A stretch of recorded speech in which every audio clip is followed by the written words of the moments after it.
Hi everyone, welcome to the channel prepare with Ichchha. ये हमारे अगस्त 2024 के करंट अफेयर्स हैं। एक ही वीडियो में हमारा अगस्त कंप्लीट हो जाएगा। ठीक है, फिर आपको मैं पीडीएफ भी शेयर कर दूंगी।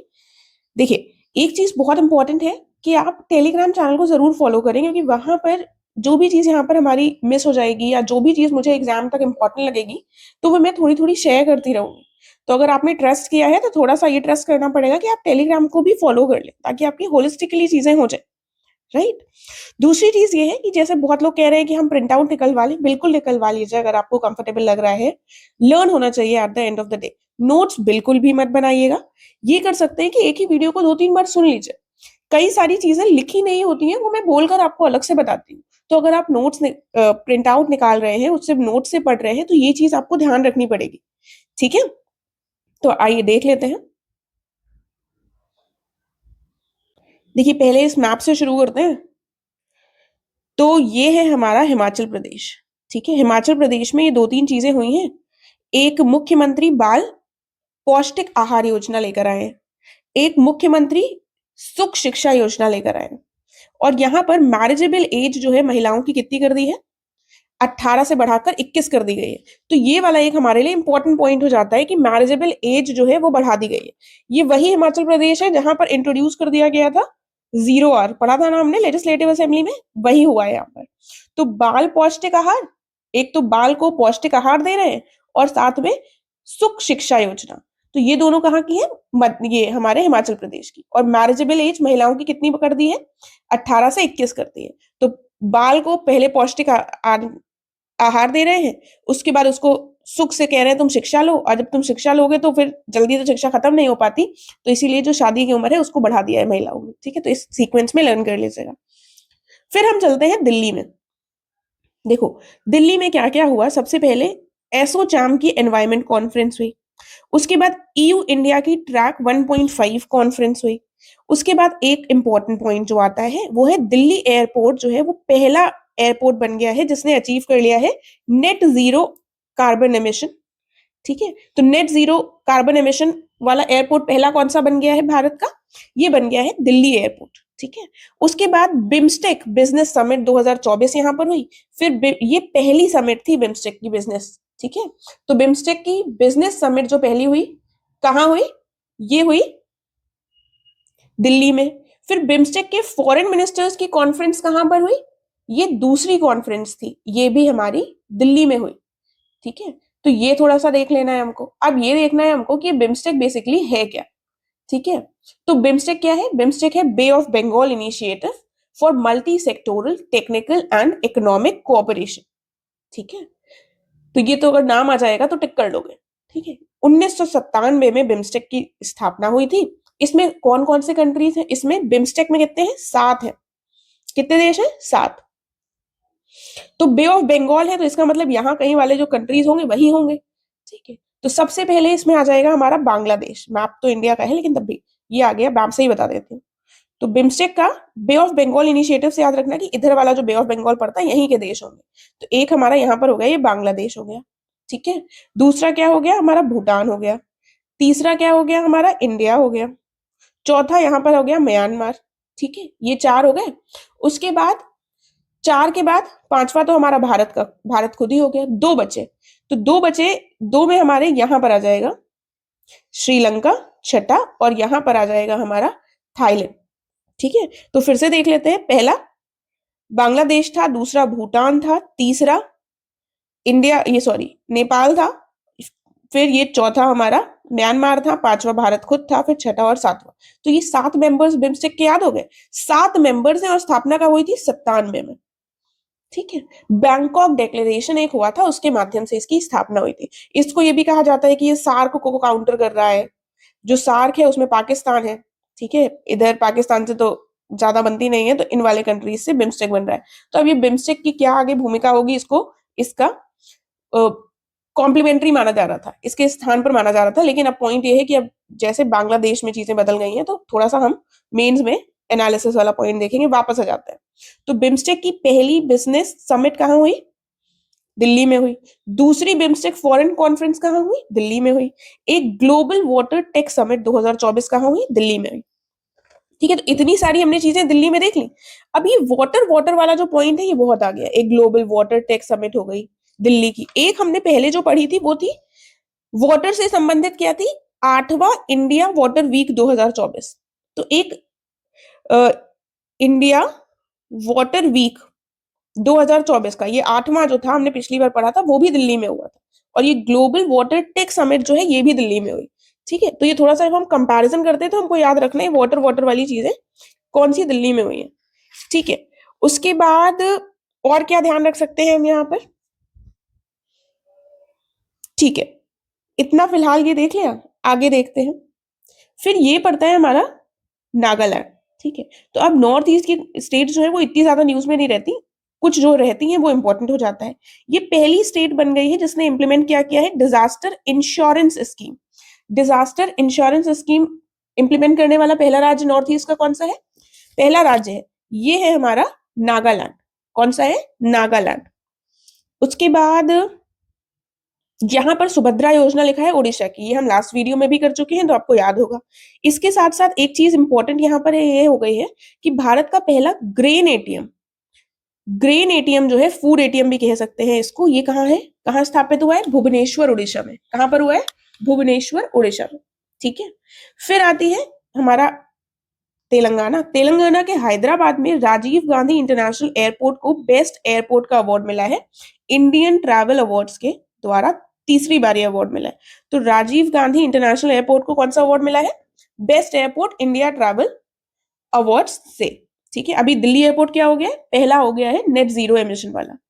ठीक है, चलो अब इधर आ जाते हैं। ये पड़ता है हमारा कर्नाटका। ये कर्नाटका की आईआईएम बैंगलोर की एक न्यूज है जो नीचे लिखी हुई है। क्या न्यूज है, इंडिया का पहला global centre for PEVC, private equity and venture capital का कहां बना है, बैंगलोर में। अब ये आईआईएम बैंगलोर में स्थापित हुआ है। देखो इसको कैसे याद रख सकते हैं, अब ये यहाँ पर सबसे ज्यादा ये स्टार्टअप्स वाली जगह कौन सी है, बैंगलोर में ही है। उसी को हम सिलिकॉन वैली कहते हैं भारत की। ठीक है, तो वेंचर कैपिटल, प्राइवेट इक्विटी, ये सब हम थोड़ा सा एंटरप्रेन्योरशिप और स्टार्टअप से याद कर कर ये ध्यान रख सकते हैं कि ये बैंगलोर में ही हुआ होगा। ठीक है, तो इसमें इतना रटना नहीं पड़ेगा हमको। देन देखो, महाराष्ट्र की जो न्यूज है ये महाराष्ट्र के अंदर ही लिख दी है मैंने, क्योंकि ये वाली जितनी भी न्यूज है ये हमारे गुजरात की चलेगी। तो यहाँ पर एक क्या चीज हुई है, लातूर, लातूर में विश्व शांति बुद्ध विहार स्थापित हुआ है। क्या, बुद्ध शांति, सॉरी, विश्व शांति बुद्ध विहार लातूर में। तो बस एक छोटा सा पॉइंट है। उसके बाद global fintech fest. Global fintech fest कहाँ हुआ है, मुंबई में। और ग्लोबल वाटर टेक कहाँ हुआ है, दिल्ली में। वाटर वाली चीजें दिल्ली में हुई है और फिनटेक कहाँ हुआ है, मुंबई में। तो ये दो मुंबई की चीजें हैं, सॉरी महाराष्ट्र की वो हमने देख ली। अब हम देखेंगे गुजरात। गुजरात की दो चार जो न्यूज है सारी इंपॉर्टेंट है। सबसे पहले क्या है, अहमदाबाद में India American Chamber of Commerce IACC MSME centre of excellence खोला गया है। तो ये MSME centre of excellence India American Chamber of Commerce का कहाँ खोला गया है, अहमदाबाद में। ठीक है, उसके बाद भुज और अहमदाबाद से एक इंडिया की पहली वंदे भारत मेट्रो स्टार्ट की गई है जिसको नमो भारत रैपिड रेल भी कहा गया है। ये सितंबर की न्यूज थी तो यहाँ पर कवर कर लिया। तो भुज और अहमदाबाद के बीच में ये हुआ है। सूरत में ये वाला पॉइंट बहुत इंपॉर्टेंट हो जाता है। प्रधानमंत्री मोदी ने जल संचय जय जन भागीदारी इनिशिएटिव जो है वो शुरू किया। कौन सा इनिशिएटिव, जन संचय और सॉरी जल संचय और जन भागीदारी। ठीक है, कहां से शुरू किया है ये पूछा जा सकता है। तो ये कहां से शुरू किया गया है, सूरत से। ठीक है, तो ये सूरत से शुरू की गई है। उसके बाद अगला पॉइंट क्या है, लोथल में नेशनल मैरीटाइम हेरिटेज कॉम्प्लेक्स जो है ये खुलेगा। कहां खुलेगा, लोथल में। उसके बाद ऊपर चलते हैं, ऊपर देख लेते हैं। ये पड़ता है हमारा हरियाणा। ठीक है, ये हरियाणा है। हरियाणा ने क्या कर दिया, ये पहला राज्य बन गया है जो सारे क्रॉप्स खरीदेगा एमएसपी पे। ठीक है, क्या करेगा, सारे क्रॉप जो है वो एमएसपी पे खरीदेगा। उसके बाद अब हम ये रिवाइज कर लेते हैं एक बार। तो सबसे पहले हिमाचल प्रदेश में क्या हुआ, बाल पौष्टिक दिया, बाल को पौष्टिक आहार दिया, सुख शिक्षा दी और फिर शादी की जो उम्र है वो बढ़ा दी। दिल्ली में क्या हुआ, एसोचैम एनवायरमेंट कॉन्फ्रेंस ये हुई। ईयू इंडिया ट्रैक 1.5 कॉन्फ्रेंस हुई। दिल्ली एयरपोर्ट पहला बन गया है net zero carbon emission airport. BIMSTEC की पहली बिजनेस समिट दिल्ली। दूसरी बिम्स्टेक की foreign ministers conference Delhi. Global water tech summit Delhi. ठीक है। नागालैंड पहला राज्य बन गया है जिसने डिजास्टर इंश्योरेंस स्कीम शुरू करी है। सुभद्रा योजना उड़ीसा की है, हमको पता है। Grain ATM Bhubaneswar Orissa. हैदराबाद का जो राजीव गांधी इंटरनेशनल एयरपोर्ट है, इसको बेस्ट एयरपोर्ट का अवार्ड दिया गया है इंडिया ट्रैवल अवार्ड्स के द्वारा। उसके बाद पीईवीसी, पहला ग्लोबल सेंटर फॉर पीईवीसी, तो प्राइवेट इक्विटी और वेंचर कैपिटल जो है ये हमारा आईआईएम बैंगलोर में हुआ। महाराष्ट्र में क्या हुआ, लातूर जो है यहाँ पर विश्व शांति बुद्ध विहार, और मुंबई में ग्लोबल फिनटेक फेस्ट। गुजरात चलते हैं तो गुजरात में अहमदाबाद में Indian Indo American Chamber of Commerce का आईएसीसी का एमएसएमई सेंटर ऑफ एक्सीलेंस स्थापित हुआ है। भुज से अहमदाबाद के बीच में भारत की पहली वंदे भारत मेट्रो, जिसको नमो भारत रैपिड रेल भी कहा जाता है, ये शुरू हुई। सूरत में प्रधानमंत्री के द्वारा शुरू किया गया जल संचय जन भागीदारी।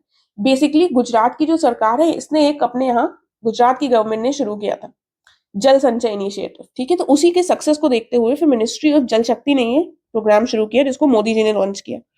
लोथल में क्या बनेगा, नेशनल मैरीटाइम हेरिटेज कॉम्प्लेक्स, ठीक है। फिर हरियाणा क्या कर रहा है, हरियाणा कर रहा है कि अब कुछ तो हमको भी करना है न्यूज में रहने के लिए, तो फर्स्ट स्टेट बन गया है जो सारे क्रॉप्स को एमएसपी पर लेगा, ठीक है। इतना देख लिया हमने, अब आगे देखते हैं। देखो जब हम थोड़ा थोड़ा एग्जाम की डेट से बैक में जाते हैं, यहाँ वाला करंट अफेयर में एक एक चीज इंपॉर्टेंट हो जाती है, फिर यहाँ के भी एक एक चीज इंपॉर्टेंट। जैसे जैसे जैसे जैसे वापस जाओगे तो यहाँ पर सिर्फ रेलेवेंट वाली चीजें पढ़नी होंगी, ठीक है। तो वैसे ही हम भी कर रहे हैं, जैसे आप लोग कह देंगे इन्होंने ये भी कवर करवा दिया वो भी कवर करवा दिया, तो रीसेंट मंथ्स में सब कुछ कवर करना बहुत इंपॉर्टेंट हो जाता है। एनीवेज वापस से जाते हैं। ट्यूनीशिया, कमेल माधुरी जो है ये पीएम बनी है ट्यूनीशिया की, ठीक है। और तो ये माधुरी नहीं लिखा है ऑब्वियसली, मदौरी कुछ लिखा है, ठीक है, लेकिन इसको माधुरी पढ़ो, ठीक है। तो ये माधुरी हीरोइन वाली कहाँ की है, ट्यूनीशिया की, ठीक है। तो माधुरी की ट्यून में डांस करने से कुछ रिलेट कर लो, ठीक है। तो इसकी ट्यूनिंग में माधुरी डांस कर रही है, तो यहाँ की पीएम है, ठीक है। उसके बाद अगला है, ये ध्यान रखना, पीटिन टान शिनावात्रा, ये कहाँ की पीएम बनी है, थाईलैंड की बनी है, यंगेस्ट। एक युंगलुक कर शिनावात्रा भी थी, वो भी रह चुकी हैं, इसीलिए सिर्फ शिनावात्रा मत याद रखना, पेटिन पेटिन पेटिंग टान, ठीक है। तो इसमें टी दो बार आ रहे हैं, तो थाईलैंड से थोड़ा सा पेटिन कर याद कर लेना, सिर्फ शिनावात्रा के भरोसे मत रहिएगा, ये यंगेस्ट है 37 साल की, ठीक है। उसके बाद इंडियन एम्बेसडर टू यूएस कौन बने हैं, विनय मोहन क्वात्रा, ठीक है। विनय मोहन क्वात्रा यूएस के एम्बेसडर हैं। एप्पल के सीएफओ थोड़ा सा देख लो, इतना इंपॉर्टेंट नहीं है, केविन पारेख। और उसके बाद ये काफी ज्यादा चर्चा में रहे थे, सीईओ टेलीग्राम के, इनको पकड़ लिया गया था फ्रांस में, पावेल ड्यूरोव, ठीक है। तो इससे ज्यादा पूछा नहीं जाएगा। यूपीएससी की चेयरमैन कौन बनी है, प्रीति सुडान, ठीक है। ये देख लो क्योंकि इससे पहले जो वहां के चेयरमैन थे उन्होंने रिजाइन कर दिया था। तो ये वाला जो पूजा जो खेडकर थी उनसे संबंधित बहुत ज्यादा फेक सर्टिफिकेट में बवाल हुआ था, और उसके बाद वहां के जो चेयरमैन थे यूपीएससी के, क्या नाम था, मनोज सोनी, उन्होंने रिजाइन कर दिया था, ठीक है। तो उसके बाद कौन बनी थी, प्रीति सुडान। उसके बाद राहुल नवीन ईडी के डायरेक्टर बने। तो राहुल नवीन ये ईडी परमानेंट न्यूज में सुनते रहते होंगे, कहीं यहाँ पर छापा मारा, कहीं यहाँ पर कुछ किया, तो ये नवीन इनके पास कोई काम रह नहीं गया नया, वही सेम चीज करते रहते, नवीन इनके डायरेक्टर बने, ठीक है। उसके बाद वो रजत शर्मा जो आते हैं, इनको जो इंडिया टुडे वाले आते हैं, इंडिया टीवी वाले, तो ये आपकी अदालत में जो आते हैं इनको प्रेसिडेंट बना दिया गया है news broadcasters and digital association का। तो न्यूज ब्रॉडकास्टर से संबंधित जो आएगा तो ये रजत शर्मा। एसआर के शाहरुख खान की बात हो रही है, इनको 77वां लोकार्नो फिल्म फेस्टिवल में ऑनर किया गया, 77 में लोकार्नो फिल्म फेस्टिवल में। तो अब इनका तो ये पॉइंट याद ही रख सकते हैं ना। देखो उसके बाद कहीं पर भी कुछ महिला से संबंधित पहला होता है तो हमको देखना होता है। वैसे साउथ अफ्रीका कोई एक इंपॉर्टेंट नेशन नहीं है हमारे लिए इन कंपैरिजन टू अदर्स, लेकिन तब भी ये पॉइंट एक देख लेते हैं कि मंडीसा माया, ठीक है, इनको पहला विमेन चीफ जस्टिस बनाया गया है साउथ अफ्रीका का, ठीक है। उसके बाद ये वाला पॉइंट इंपॉर्टेंट हो जाता है, पहली महिला डीजी जो बनी है मेडिकल सर्विसेज में, आर्म फोर्सेस में, कौन बनी है, साधना सक्सेना नायर, लेफ्टिनेंट जनरल साधना सक्सेना नायर, ठीक है। तो मेडिकल सर्विसेज की ये बनी। फिर एम्बेसडर टू यूएन ये कौन बने हैं, ये बने हैं परवर्थनेनी हरीश, ठीक है। अब आप लोगों ने पहले याद हो तो रुचिरा कंबोज पहली महिला बनी थी एम्बेसडर टू यूएन। इनका अभी रिटायरमेंट हो गया, ठीक है। वैसे इनका नहीं पूछा जाएगा रिटायरमेंट हो गया, लेकिन मैंने यहाँ पर बस याद दिलाने के लिए, अगर आपने पहले पढ़े होंगे करंट अफेयर्स तो रुचिरा कंबोज का नाम जरूर पढ़ा होगा। तो उन्हीं की जगह पर ये एम्बेसडर बन गए हैं पार्वतनी हरीश, ठीक है। उसके बाद टेम्पल्टन प्राइज, ये मदर टेरेसा को मिल चुका है पहले, पहली भारतीय मदर टेरेसा जिनको ये प्राइज मिला था। ये अभी रिसेंटली किसको मिला है? डॉक्टर एएस पूमला गोबोडो मोडी की जेला, ठीक है। तो अब क्या याद रखना है हमको? टेम्पल्टन, टेम्पल्टन मिला है पूमला को, टेम्पल्टन किसको मिला है? पूमला को, ठीक है। देन देखिए इनको एक बार रिवाइज कर लेते हैं फिर आगे बढ़ते हैं। तो सबसे पहले माधुरी ट्यूनिंग, माधुरी ट्यूनिंग। पीटन, पीटन टान टीटी 2 बार आ रहा है, थाईलैंड, शिनावात्रा। उसके बाद Vinay Mohan Kwatra Indian ambassador to US. Kevin Parekh Apple के। पावेल ड्यूरोफ टेलीग्राम की। प्रीति सुनान सुडान यूपीएससी की। मनोज सोनी ने रिजाइन कर दिया था। नवीन ईडी के। Rajat Sharma news broadcasters. S R K Locarno film festival. Mandisa Maya South Africa की chief justice. Sadhana Saxena Nair first women DG of medical services. Parvathaneni Harish UN के एम्बेसडर बने हैं। और ये ईएस पुमला जो है ये क्या बने हैं? टेम्पल्टन प्राइज इनको मिला है, ठीक है। देखो बहुत सारी चीजें जब हो जाती हैं तो हमको बहुत कंफ्यूजन होने लगता है, इसीलिए हर चीज रटने की कोशिश मत करो, ध्यान से सुनेंगे तो लर्न हो जाएगा, ठीक है। जैसे जैसे एग्जाम पास आएगा तो आप ज्यादा पैनिक करने लगेंगे, आपको लगेगा ये सब नहीं लर्न हो रहा है, क्योंकि हम जब ज्यादा डरते हैं तो हमारे लर्निंग कैपेसिटी जो है वो अफेक्ट हो जाती है। तो रिलैक्स होकर ध्यान से सुनिए, लर्न होंगी चीजें, ठीक है।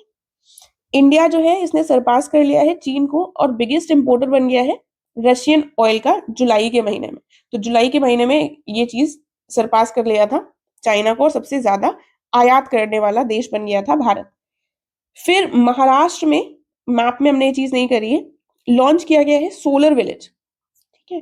पहला सोलर विलेज, और महाराष्ट्र ने क्या कहा है? 100 विलेजेस डेवलप करेंगे 100% सोलर, सौर ऊर्जा पर जो आधारित होंगे। पहला कौन सा बना है? मान्याचीवाड़ी सतारा। तो सौर ऊर्जा का विलेज सतारा में है, सौर ऊर्जा सोलर का सतारा में है। नाम क्या है? चिवाड़ी, ठीक है। देन देखो अब हमने भी एक बार किया है पिछले महीने में, इससे पहले जो हमने करंट अफेयर्स किए हैं, दिव्य कला मेला, ठीक है। तो जब ये सर्च करोगे तो ये दिव्य कला मेला बहुत सारे होंगे, ठीक है। तो ये जो 19वां 17वां बहुत सारे हैं, तो हम अभी रिसेंट वाला ये देख लेते हैं, बाकी हम नहीं देखेंगे ज्यादा। 19वां जो हुआ था विशाखापट्टनम में हुआ था, ठीक है। ये दिव्य कला मेला बेसिकली दिव्यांग लोगों से संबंधित मिनिस्ट्री ऑफ सोशल जस्टिस के द्वारा आयोजित किए गए मेले हैं। 20वां पुणे में हुआ था सितंबर में, फिर 21वां जबलपुर में हुआ था। तो बस इतना देख लो, हर महीने का अलग अलग, हम पुराने नहीं देखेंगे। कॉमनवेल्थ शॉर्ट स्टोरी प्राइज किसको मिला है? संजना ठाकुर को। कॉमनवेल्थ शॉर्ट स्टोरी प्राइज किसको मिला है 2024 का? संजना ठाकुर को। एक संपूर्णता अभियान है, किसके द्वारा चलाया गया था? नीति आयोग के द्वारा। देन देखो ये संपूर्णता अभियान के बारे में एक चीज सुन लीजिए, इसको चलाया गया था बेसिकली 4 जुलाई से शुरू किया गया था और ये चला 30 सितंबर तक। तो जुलाई अगस्त सितंबर 3 महीने तक ये प्रोग्राम चला। और अगर आपको याद हो तो नीति आयोग ने क्या शुरू किए थे? नीति आयोग ने एक प्रोग्राम शुरू किया था 2018 में, जो था एस्पिरेशनल डिस्ट्रिक्ट्स प्रोग्राम, ठीक है। एस्पिरेशनल डिस्ट्रिक्ट प्रोग्राम जो सबसे ज्यादा पिछड़े हुए डिस्ट्रिक्ट थे उनके लिए था। तो 2018 का ये प्रोग्राम था एस्पिरेशनल डिस्ट्रिक्ट प्रोग्राम। और अभी 2023 में अगर करंट अफेयर देखा हो तो एस्पिरेशनल ब्लॉक प्रोग्राम, ठीक है। तो ये सबसे ज्यादा जो प्रभावित, जो सबसे ज्यादा पिछड़े ब्लॉक्स थे उनके लिए था, ठीक है। तो ये डिस्ट्रिक्ट, ये इसको याद भी रख लेना, ईयर्स पूछ लेते हैं। तो इसमें जो इनकी थीम्स थी, ठीक है, इसमें कई सारे इंडिकेटर्स थे, वो सारी चीजें इनकी डिटेल में नहीं जाएंगे। तो कुल मिलाकर ये संपूर्णता अभियान जो 3 महीने का चला, इसके द्वारा क्या गया? 6 आइडेंटिफाई किए गए इंडिकेटर्स इन दोनों में, एस्पिरेशनल डिस्ट्रिक्ट प्रोग्राम और एस्पिरेशनल ब्लॉक प्रोग्राम। तो ये जो 6 इंडिकेटर्स हैं उनमें संपूर्णता पाने का एक तरीके से कह सकते हैं कि प्रयास किया गया, ठीक है। बस 6 इंडिकेटर्स क्या थे ये सब हमको ज्यादा नहीं देखना है, राइट। दोनों में हमने एस्पिरेशनल डिस्ट्रिक्ट्स में भी देखा और एस्पिरेशनल ब्लॉक्स में भी देखा, ठीक है। चलो उसके बाद अब ये किताबें हैं 2-3, एक है 75 ग्रेट रिवोल्यूशनरीज ऑफ इंडिया, ठीक है, तो ये भीम सिंह ने लिखी है। किसने लिखी है? भीम सिंह ने। उसके बाद ग्रेट रिवोल्यूशनरीज की बात कर रहे हैं तो भीम से जोड़ सकते हैं, थोड़ा सा ताकतवर नाम से समझ में आ रहा है। उसके बाद Modi's governance triumph reshaping India's path to prosperity. देखिए मोदी जी की अगर कोई किताब ऐसी लिखी गई है तो वो हमारे लिए इंपॉर्टेंट हो जाती है, ठीक है। तो ये तरुण चुघ ने लिखी है, ठीक है। उसके बाद ये कॉल ऑफ गिर जो किताब है ये परिमल नाथवानी ने लिखी थी, राज्यसभा के ये मेंबर रहे हैं और साथ में इसकी मोदी जी ने भी बड़ी तारीफ की थी। तो ये कॉल ऑफ गिर परिमल नाथवानी की है, मोदी जी के गवर्नेंस से संबंधित तरुण चुघ की किताब है, ठीक है। और 75 ग्रेट रिवोल्यूशनरीज भीम सिंह ने लिखी है।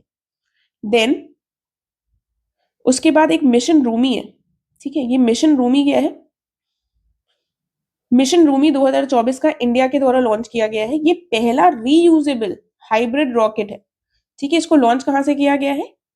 थिरुविदंतई चेन्नई, थिरुविदंतई चेन्नई से इसको लॉन्च किया गया है, मिशन रूमी 2024, ठीक है। उसके बाद ये एम 174 है, ये बेसिकली डिप्लॉय की गई है यूएस के द्वारा इंडो पैसिफिक रीजन में, ठीक है। तो ये मिसाइल है, तो ये यूएस नहीं, अब यूएस ही ज्यादा दादागिरी करते हैं इंडो पैसिफिक में आकर चाइना को अपना रंगबाजी दिखाने के लिए। तो ये एम 174 मिसाइल जो है किसने डिप्लॉय करी है? यूएस नेवी ने करी है इंडो पैसिफिक रीजन में, ठीक है। उसके बाद एक छोटा सा नाम देख लेना, ये SSLV-D3 EO08 मिशन इसरो के द्वारा लॉन्च किया गया था। इसमें ज्यादा डिटेल से देखना नहीं है।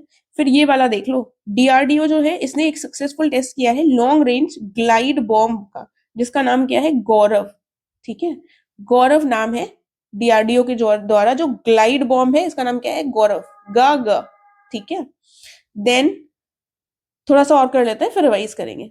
अब ये INS शल्की, ये सबमरीन जो है ये श्रीलंका में 2 दिन की विजिट पर गई थी, तो ये थोड़ा सा ध्यान रखना है। उसके बाद ये उल्ची फ्रीडम शील्ड एक्सरसाइज 2024 की, देखो ये साउथ कोरिया और यूएस के बीच में है, बीच में हुई ओसान एयरबेस साउथ कोरिया में। तो उल्ची किसके बीच में हुई? साउथ कोरिया और यूएस के बीच में हुई, ओसान एयरबेस साउथ कोरिया में ये हुई।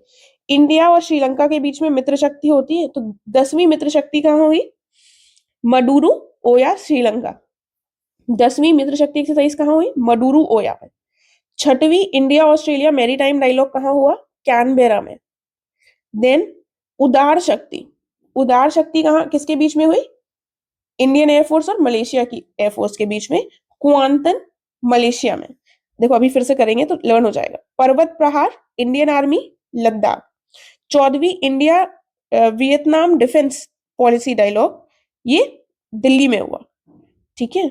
उसके बाद ये देख लो थोड़ा सा, इंटरैक्शन 2024 एक्सरसाइज, ये पहली एंटी टेररिज्म ड्रिल थी SCO की, शंघाई कोऑपरेशन वाले जो देश हैं उनके बीच में हुई। और शंघाई में सबसे ज्यादा रंगबाजी इसकी चलती है? चाइना की, शंघाई कोऑपरेशन ऑर्गेनाइजेशन में। तो ये चाइना ने अपने यहाँ करवाई, जिनजियांग जो उग्योर ऑटोनोमस रीजन है वहां पर। फिर MPX एक्सरसाइज, इसको अभी छोड़ दो, अभी हम इसको दोबारा देखेंगे, फिलहाल हम पूरा ऊपर से रिवाइज कर लेते हैं। देखिए अगस्त के अगर आपको कुछ करंट अफेयर्स ऐसा लग रहा होगा कि इन्होंने कम दिए हैं, हर बार तो 2-2 वीडियोस देती है, देखो जब हम कोई भी चीज कंटिन्यूएशन में पढ़ते हैं तो करंट अफेयर्स एक निरंतर चलने वाली प्रक्रिया है। जो हम अक्टूबर में कर चुके हैं, जो हमने सितंबर में कर लिए, उसकी भी कुछ न्यूज उसमें होती, ठीक है। लेकिन क्योंकि हम वो वाले महीने पहले कर चुके हैं तो हर महीने कई बार वही चीजें घुमा घुमा कर कुछ उसमें आगे बढ़ती है बात, तो वो न्यूज बन जाती है, ठीक है। तो इसीलिए हमारे ये भी रीजन है कि हमारे इस महीने के करंट अफेयर्स थोड़े से कंपैरेटिवली कम रहेंगे। उसके बाद इंडिया ने सरपास कर लिया था, बिगेस्ट इंपोर्टर बन गया था रशियन ऑयल का, चीन को सरपास कर दिया था, ठीक है। सबसे बड़ा आयातक बन गया था रूस के तेल का। महाराष्ट्र ने सोलर विलेज स्कीम लॉन्च की है। कहां से लॉन्च की है? सोलर विलेज सतारा के मानेचेवाड़ी से। दिव्य कला मेला कई सारे हुए हैं, 19वां हुआ था विशाखापट्टनम में, फिर VPJ विशाखापट्टनम पुणे जबलपुर, ये 19-20-21 का वो है क्रम। Commonwealth short story prize Sanjana को मिला है। शॉर्ट स्टोरी प्राइज किसको मिला है? संजना को। संपूर्णता अभियान किससे संबंधित है? नीति आयोग से संबंधित है, 3 महीने की कैंपेन थी। किताबों की बात करें तो 75 ग्रेट रिवोल्यूशनरीज भीम। उसके बाद मोदी का governance Triumph Tarun Chugh, call of गिर परिमल नाथवानी, ठीक है। मिशन रूमी की बात करें अगर, तो मिशन रूमी जो है ये पहला रीयूजेबल हाइब्रिड रॉकेट है भारत के द्वारा जिसको लॉन्च किया गया है तिरुवदंतई चेन्नई से। ठीक है। एम 174 ए बी भी कहीं लिखा दिख सकता है, इतना हमको नहीं देखना है, लेकिन ये यूएस ने इंडो पैसिफिक में लॉन्च किया है। Then SSLV D3 EO08 mission जो है इसरो के द्वारा लॉन्च किया गया। डीआरडीओ ने लॉन्ग रेंज ग्लाइड बॉम्ब गौरव लॉन्च किया। ग्लाइड बॉम्ब गौरव। INS शल्की, शल्की कहाँ गई? श्रीलंका में। उल्ची किसके बीच की एक्सरसाइज है? उल्ची फ्रीडम एक्सरसाइज यूएस, उल्ची में यूएस और साउथ कोरिया। हुई कहाँ? ओसान एयरबेस साउथ कोरिया में। 10वीं मित्र शक्ति, मित्र शक्ति कहाँ है? श्रीलंका में। श्रीलंका में हम पहले शल्की भेज चुके थे, फिर मित्र शक्ति करी मडुरु, मुडुरु ओया श्रीलंका में। 6वीं India Australia maritime dialogue Canberra में हुआ। उदार शक्ति 2024 का किसके बीच में हुआ? इंडिया और मलेशिया के बीच में। इंडिया और मलेशिया उदार शक्ति कहाँ हुआ? कुआंतन मलेशिया में। उदार शक्ति कहाँ हुई? कुआंतन मलेशिया में। पर्वत प्रहार, प्रहार कहाँ है? पर्वत प्रहार इंडियन आर्मी की एक्सरसाइज है जो कहाँ हुई? लद्दाख में। ठीक है। फिर इंडिया वियतनाम का डिफेंस डायलॉग कहाँ हुआ? अब कोई डिफेंस डायलॉग करना है तो वो दिल्ली में ही करेंगे। इंडिया जापान का भी डिफेंस डायलॉग हुआ दिल्ली में, ये हमने पिछले वाले में मैंने बता दिया था, इसलिए यहाँ पर इसको कवर नहीं किया है। डिफेंस डायलॉग मतलब नॉट डिफेंस एग्जैक्टली 2+2 डायलॉग, जिसमें डिफेंस और फॉरेन मिनिस्टर्स दोनों होते हैं। ठीक है। उसके बाद इंटरैक्शन 2024 की बात करें, ये एक्सरसाइज पहली एंटी टेररिज्म ड्रिल है। SCO का है। देखो SCO वाले ज्यादा, अब उसमें पाकिस्तान है, रशिया है, चाइना है, इंडिया, ये सब आपस में इंटरैक्ट करते नहीं है। ठीक है। तो इस तरीके से इंटरैक्शन एक्सरसाइज SCO की याद रखना। चाइना का इसमें सबसे ज्यादा रंगबाजी है, तो चाइना ने अपने यहाँ ही करवा ली, जिनजियांग उगेर ऑटोनोमस रीजन चीन में। अब ये एक्सरसाइज है MPX, अब ये मैरीटाइम पार्टनरशिप एक्सरसाइज जब देखोगे तो ये कई जगह दिखाई देगी। ठीक है। अभी हम नीचे करेंगे। ये मैरीटाइम पार्टनरशिप एक्सरसाइज 2-3 जगह देखोगे। स्पेन की अभी रिसेंट अक्टूबर नवंबर की न्यूज है, जर्मनी वाली भी, इसीलिए भी इसको कवर करेंगे, यहाँ पर इसको छोड़ दो। चलो फिलहाल ये देख लेते हैं NIRF रैंकिंग्स। ठीक है। NIRF रैंकिंग्स जो है थोड़ी सी इंपॉर्टेंट हो जाती हैं, कई बार थोड़ा पूछ लेते हैं, ज्यादा नहीं देखेंगे। ये देख लो 5 इसके की फैक्टर्स होते हैं। ये नेशनल इंस्टीट्यूशनल रैंकिंग फ्रेमवर्क है। अब इसमें कुछ कुछ कैटेगरीज में देते हैं ये लोग अवार्ड। तो ओवरऑल कैटेगरी में IIT मद्रास ने टॉप किया है 6वीं बार लगातार। यूनिवर्सिटीज में IISc बेंगलुरु। कॉलेजेस में हिंदू कॉलेज DU का, दिल्ली यूनिवर्सिटी वाला। ठीक है। इसके अलावा देखिए एक चीज हमको याद रखनी है, 2015 में ये NIRF national institutional ranking framework launch किया गया था। ठीक है। ओवरऑल कैटेगरी में पहला जो है हमारा IIT मद्रास है, दूसरा कौन है? IISc बैंगलोर। ठीक है। जो यूनिवर्सिटीज वाला बैंगलोर है IISc बैंगलोर, ये यहाँ पर दूसरा है। तो ओवरऑल में IIT मद्रास पहला, दूसरा IISc बैंगलोर। ठीक है। दो दो याद रख लो। उसके बाद यहाँ पर अब जब यूनिवर्सिटीज की बात आती है तो यूनिवर्सिटीज में IISc बैंगलोर पहला है, दूसरा JNU हो गया है, जवाहरलाल नेहरू यूनिवर्सिटी दिल्ली वाली। ठीक है। तो ये टॉप 2 हो गए। इसमें मद्रास के बाद बेंगलुरु यही वाला आ गया। और यूनिवर्सिटीज की बात करेंगे तो JNU का नाम तो जरूरी सुना होगा, तो IISc बेंगलुरु के बाद JNU आ गया। कॉलेजेस वाला जो है, अब ये भी कई बार IISc बैंगलोर इसमें टॉप कर रहा था। जब कॉलेजेस की बात आती है तो इसमें एक चीज इंपॉर्टेंट हो जाती है, हिंदू कॉलेज को पहली बार मिला है, वरना अधिकतर टॉप पर कौन रहता है? Miranda college. ठीक है। ये सारे DU वाले ही कॉलेजेस हैं। तो कॉलेजेस में हिंदू, फिर मिरांडा, तो HM। ठीक है। HM तो एक हमारा हिंदू और मिरांडा। ठीक है। तो ये हमारा थोड़ा सा रैंकिंग का ध्यान रख लेना बस। फिर टाइफून गायमी एक आया था, जापान ने इसको नाम दिया। इसने अफेक्ट कहां पर किया? फिलीपाइंस और ताइवान वाले क्षेत्र में अफेक्ट किया। नाटो की 2024 की जो समिट हुई, ये कहां पर हुई? वॉशिंगटन DC US में। देखो नाटो का जो महत्व है डोनाल्ड ट्रंप के टाइम पर कम हो गया था, अब फिर से डोनाल्ड ट्रंप आएंगे तो नाटो का भविष्य जो है वो थोड़ा सा फिर से अधर में लटक जाएगा। फिर देखते हैं क्वाड फॉरेन मिनिस्टर्स की मीटिंग। देखो क्वाड की समिट जो हुई, ये कहां हुई? मोदी जी गए थे, हमने डिस्कस किया है, US में गए थे। ठीक है। Wilmington Delaware. ठीक है। वहां पर इनकी डेलावेयर में इनकी मीटिंग हुई थी, समिट हुई थी।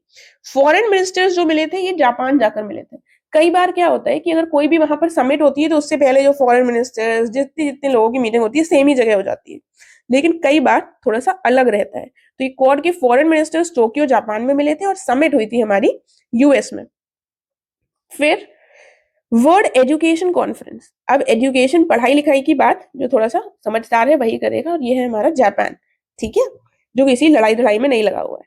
उसके बाद मोदी जी ने अपने मन की बात में एक बाघ मित्र कार्यक्रम की तारीफ करी थी, जो कहां पर चल रहा है, पीलीभीत टाइगर रिजर्व का जो बाघ मित्र कार्यक्रम है वहां की इन्होंने तारीफ करी थी। और जगह भी बाघ मित्र कार्यक्रम चल रहा है, बाघ मित्र प्रोग्राम, लेकिन पीलीभीत वाले का ध्यान रखना, उत्तर प्रदेश में पीलीभीत में ये चल रहा है।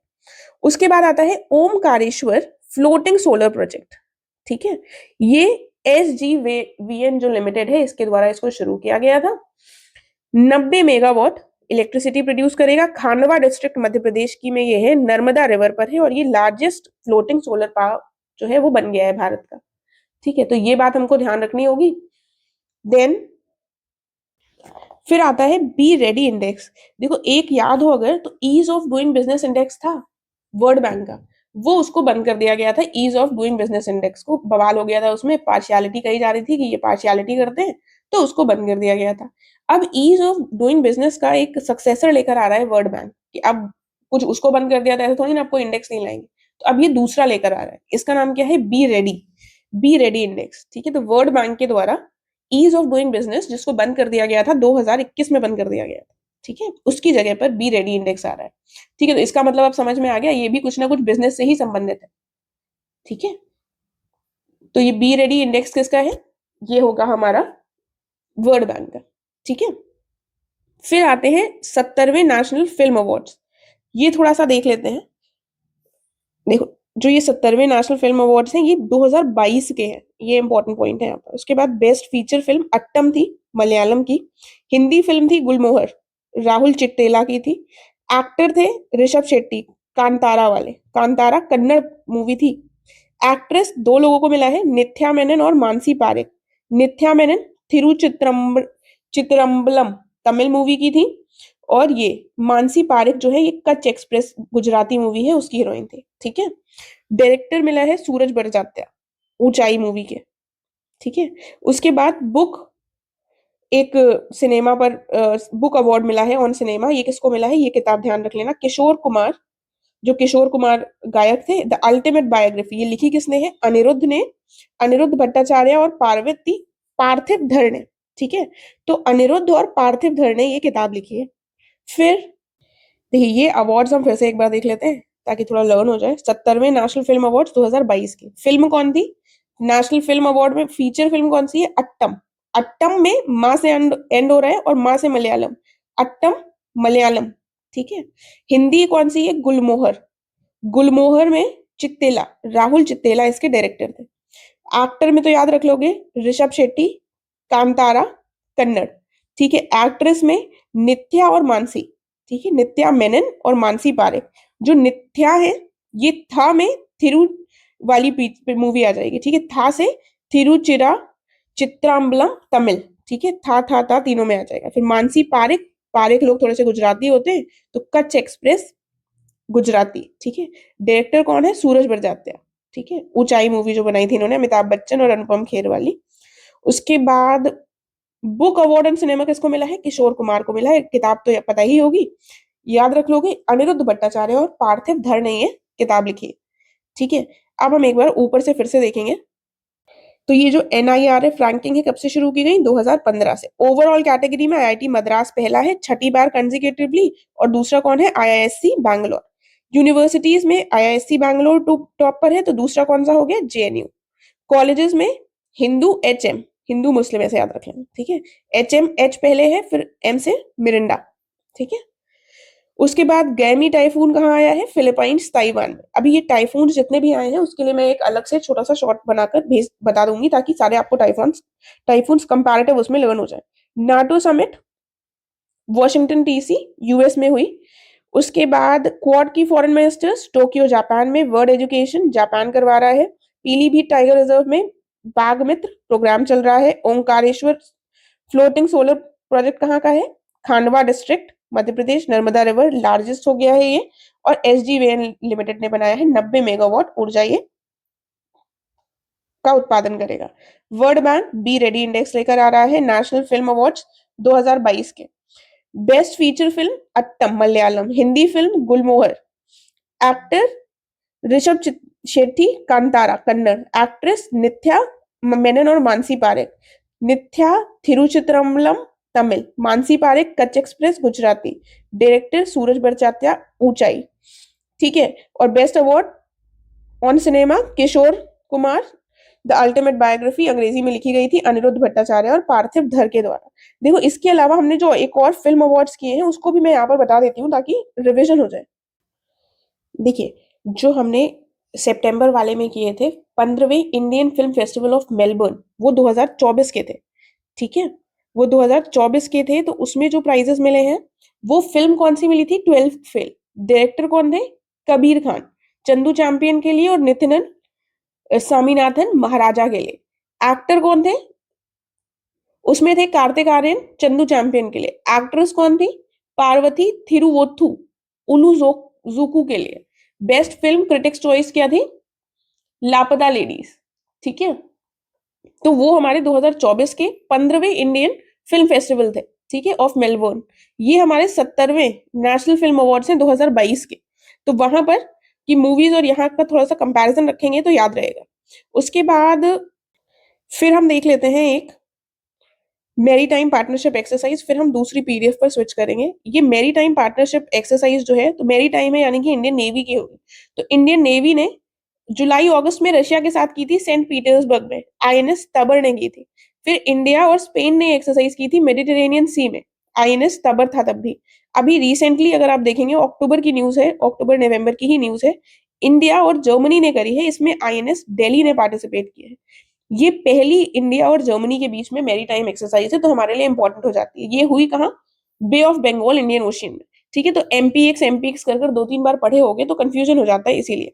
तो पहली रशिया के साथ सेंट पीटर्सबर्ग में आईएनएस तबर, फिर आईएनएस तबर दोबारा स्पेन के साथ मेडिटेरेनियन में, और दिल्ली ने की, आईएनएस दिल्ली ने जर्मनी के साथ पार्टिसिपेट किया बे ऑफ बंगाल में, ठीक है। तो ये हो गया। अब हम देख लेते हैं दूसरा। देखिए अब ये कुछ कटिंग्स जो मैं आप लोगों को अलग भेज देती हूँ उसको मैंने एक बार कंपाइल कर अगस्त वाला यहाँ पर करा है ताकि आपको एक साथ आ भी जाएगा और आपका लर्न भी हो जाएगा। देखो ये जो 3rd एडिशन हुआ है इंडस एक्स समिट का, तो इंडस है क्या, इंडिया और यूएस, इंडिया और यूएस के बीच में ये समिट हुआ है। एंड ये जो समिट है ये हुआ कहाँ, कैलिफोर्निया में। ये संबंधित किससे है, ये हो जाएगा हमारा डिफेंस से संबंधित है, ठीक है, defence accelerator ecosystem. US India defence accelerator x जो लिखा हुआ है डिफेंस से संबंधित है, समिट कैलिफोर्निया में ये हुई। इसका 3rd एडिशन हुआ है। कौन सा एडिशन हुआ है, 3rd एडिशन हुआ है। ये इंपॉर्टेंट हो गया हमारे लिए। देन एक छोटी सी न्यूज है, ज्यादा इंपॉर्टेंट नहीं है लेकिन तब भी देख लीजिए। वॉरेन बफे जो थे, मतलब जो है, इन्होंने इनकी जो बर्कशायर हैथवे जो कंपनी है, ये पहली US based non tech company बन गई है जिसने 1 ट्रिलियन मार्केट वैल्यू हिट कर लिया है। तो ये एक बार देख लोगे तो इसमें ऐसा कुछ रटना नहीं है, इन केस आ गया तो ये टिक हो जाएगा। वॉरेन बफे की बर्कशायर नॉन टेक कंपनी जिसने 1 ट्रिलियन जो बन गई है, ठीक है, मार्केट वैल्यू। अब ये वाला पॉइंट आ जाता है डिसएंगेजमेंट। देखिए इंडिया और चाइना के बीच में जो बवाल चल रहा था, ये रिसेंटली जो समिट हुई है, रीसेंट समिट के बाद हम देखते हैं इसमें कुछ थोड़ा सा प्रयास किया गया है कि जो उससे पहले पेट्रोल कर रही थी जहां पर इंडियन आर्मी, वहां पर फिर से करने लगे, तो ये डिसएंगेजमेंट का प्रयास किया गया। तो इसके बारे में हम थोड़ा सा देखेंगे। ये जो मैप है इससे ये देख लो कौन कौन सी जगह है। ये डेपसांग प्लेन्स है ऊपर और ये था देमचोक, ठीक है। ये हमारी लाइन ऑफ एक्चुअल कंट्रोल है, ठीक है। ये पैंगसोंग लेक इधर पड़ता है और फिर इधर ये दौलत बेग ओल्डी ऊपर पड़ जाता है, ये सब देख लिया। फिर अब इसके बारे में, इशू के बारे में थोड़ा सा बता देती हूँ। देखिए तो थोड़ा सा प्रीलिम्स के लिए हमारे लिए यहाँ पर क्या इंपॉर्टेंट होता है, अभी जो कजान में ब्रिक्स की समिट हुई थी, 16वीं ब्रिक्स समिट, वहां पर जाने से पहले हुआ क्या था, यहाँ पर एलएसी में जो बवाल चल रहा है बेसिकली देपसांग प्लेन्स और देमचुक, ये वाला जो ये 2 पॉइंट्स हैं, इनमें काफी लंबे समय से चल रहा है बैक, जो हम प्री 2020 में जब से ये इशू आया है, बॉर्डर इशू चाइना और भारत के बीच में, तो ये निरंतर इसमें हम देख रहे हैं कि कुछ ना कुछ लगा हुआ है, ठीक है। कुछ इश्यूज रिजॉल्व हो गए थे लेकिन इन 2 पॉइंट्स पर इश्यूज रिजॉल्व नहीं हो पाए थे। तो अभी रिसेंटली यहाँ पर अग्रीमेंट हुआ है और कहा गया है कि जो प्री 2020 वाला जो पीरियड था, जहां पर जैसे जो आर्मी पेट्रोलिंग करती थी वैसे करेगी, ठीक है। तो ये 2 पॉइंट्स हमारे लिए इंपॉर्टेंट है। बाकी इसका एनालिसिस वगैरह, इसके रिपरकशंस और इंडिया चाइना के रिलेशन हमारे लिए आईआर में मेंस में इंपॉर्टेंट होंगे, ठीक है। तो बस इतना याद रख लेना, ये देपसांग प्लेन्स और देमचुक, ठीक है। देन उसके बाद उत्तर प्रदेश की गवर्नमेंट एक सोशल मीडिया पॉलिसी लेकर आई है। ये कंट्रोवर्शियल भी रही थी, क्योंकि इन्होंने कहा है कि कोई भी अगर सरकार के प्रति anti national content social media पर डालेगा तो उसको लाइफ इम्प्रिजनमेंट होगा, ठीक है, आजीवन कारावास दे देंगे। और इन्फ्लुएंसर्स जो सरकार की बड़ाई करेंगे, उसको हाईलाइट करेंगे, तो उनको 8 लाख प्रति महीना मिलेगा, ठीक है। और उसके बाद तो इसीलिए एक social media policy Uttar Pradesh सरकार लाई है, बस ये याद रखना है। उसके बाद अगला पॉइंट क्या है, जो ये मॉर्थ है, मिनिस्ट्री ऑफ रोड ट्रांसपोर्ट और हाईवेज, ठीक है। इसने क्या प्लान किया है, इसने बेसिकली एक वाइट टॉपिंग टेक्नोलॉजी, ठीक है, तो वाइट टॉपिंग टेक्नोलॉजी के माध्यम से इसने क्या किया है, इंप्लीमेंट करी है नई पॉलिसी जो रिपेयर करेगी वर्तमान में जो एग्जिस्टिंग नेशनल हाईवेज है। तो वाइट टॉपिंग टेक्नोलॉजी इससे रोड ट्रांसपोर्ट से रिलेटेड है, बस इससे ज्यादा कुछ नहीं। उसके बाद आरबीआई ने क्या कहा है, ये लॉन्च करेंगे यूएलआई, यूनिफाइड लेंडिंग इंटरफेस। जैसे यूपीआई है यूनिफाइड पेमेंट इंटरफेस, वैसे ही एक लेंडिंग इंटरफेस भी आरबीआई लॉन्च करेगी, जिससे क्रेडिट की जो उपलब्धता है उसको और सुगम बनाया जा सके, ठीक है। तो ये पॉइंट याद रखना है आपको। देन एक विज्ञान धारा स्कीम है सरकार के द्वारा, इसको अप्रूवल दे दिया गया है। इसके माध्यम से क्या होगा, विज्ञान धारा है तो अपने आप समझ में आ रहा है कि साइंस एंड टेक्नोलॉजी की कुछ स्कीम होगी, ठीक है। तो ये थोड़ा सा ध्यान रख लेना। उसके बाद अब आ जाता है यूनिफाइड पेंशन स्कीम, ठीक है। अब ये वाली जो स्कीम है, अब हमारा एक था ओल्ड पेंशन स्कीम, फिर थी न्यू पेंशन स्कीम, फिर आ गई ये unified pension scheme. Old pension में एक पक्का था कि भाई पेंशन मिलेगी, न्यू पेंशन में पेंशन की तरह नहीं मिलेगा, अपनी तरफ से कंट्रीब्यूट करना पड़ेगा, फिर एक अमाउंट आपको मिल जाएगा।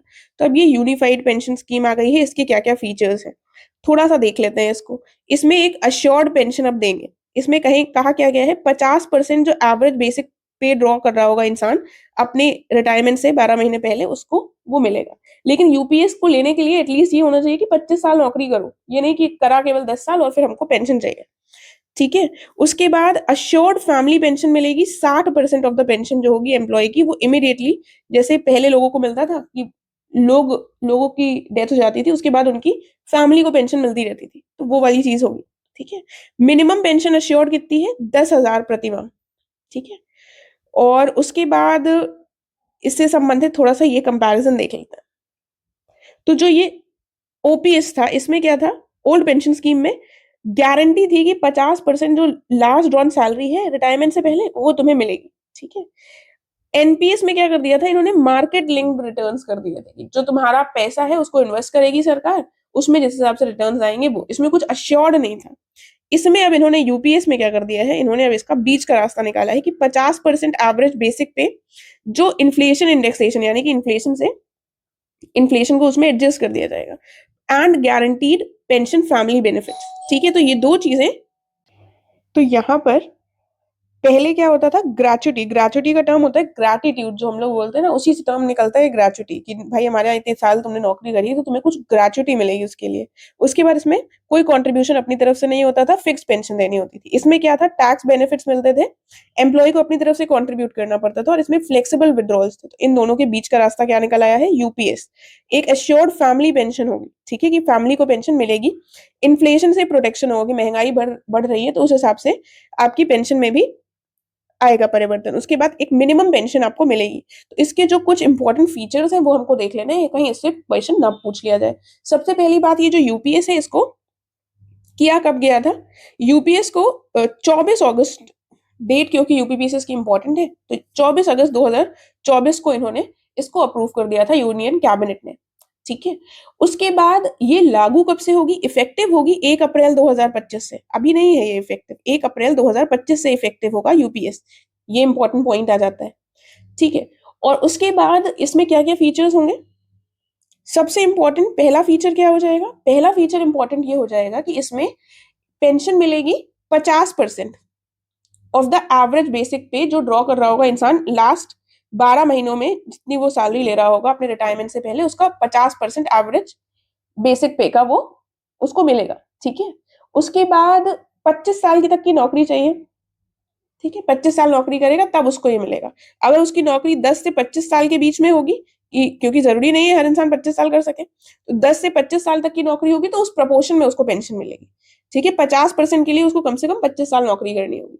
उसके बाद मिनिमम, यहां पर देख लेते हैं, पहली चीज फिर से देखते हैं, 50% उसका जो बेसिक पे होगा पिछले 12 महीनों में उसका, ठीक है।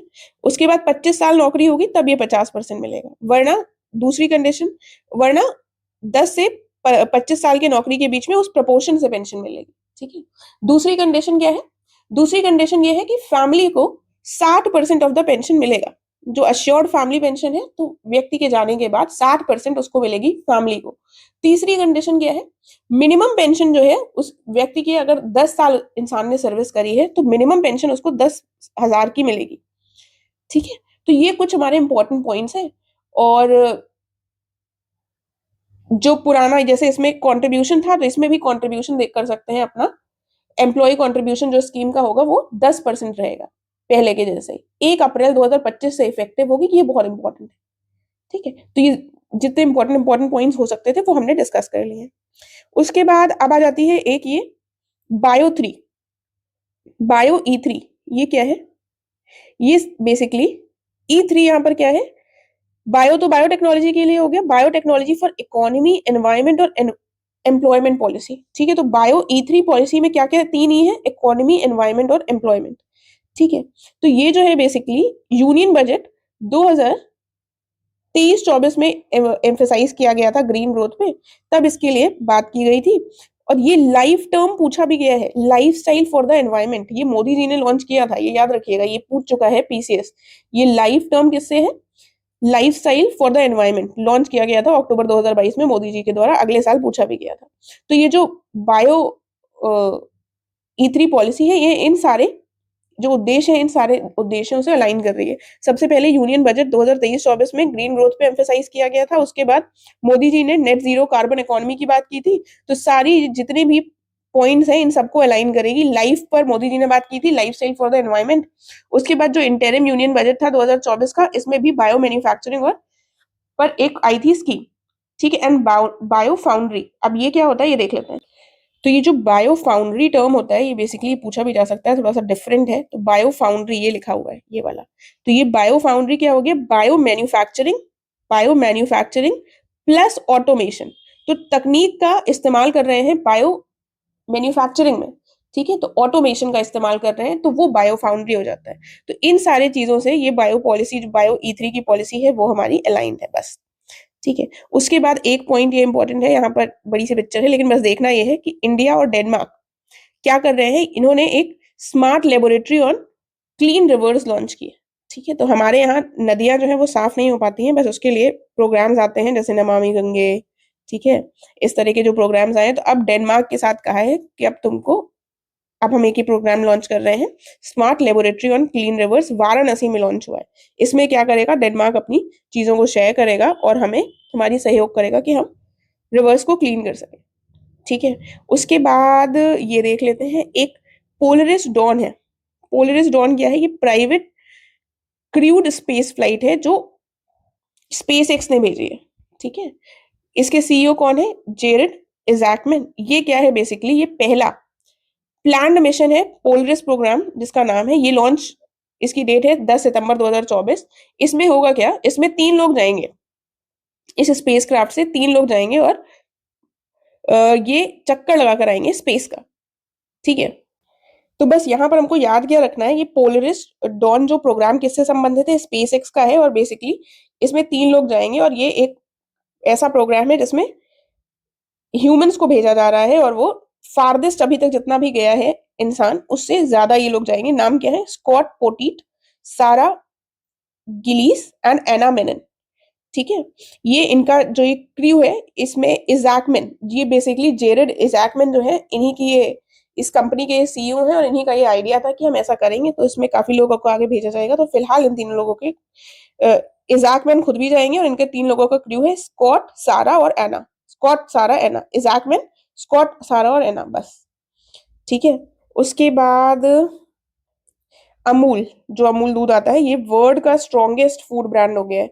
ये ब्रांड फाइनेंस रिपोर्ट के हिसाब से, ठीक है। वर्ल्ड का स्ट्रॉन्गेस्ट फूड ब्रांड, वर्ल्ड का स्ट्रॉन्गेस्ट है, इसलिए इंपॉर्टेंट हो जाता है। अब ये साइट परियोजना अगर पूछ लिया जाए किससे संबंधित है, तो ये ग्रीन हाइड्रोजन से संबंधित है। फुल फॉर्म क्या है? Strategic intervention for green hydrogen transition, ये है साइट का फुल फॉर्म। देन देखो, ये 2025 में लॉन्च होगी इंडिया की पहली इलेक्ट्रिक माइक्रो कार, जिसका नाम है रॉबिन। तो ये लॉन्च होगी 2025 में, तो बस इसका नाम देख लेना। ऐसे फालतू की छोटी छोटी न्यूज हमको ज्यादा समय नहीं देना है, एक बार देख लोगे तो इनकेस पूछ लिया जाए तो हमको आएगा वो। उसके बाद अगला क्या है?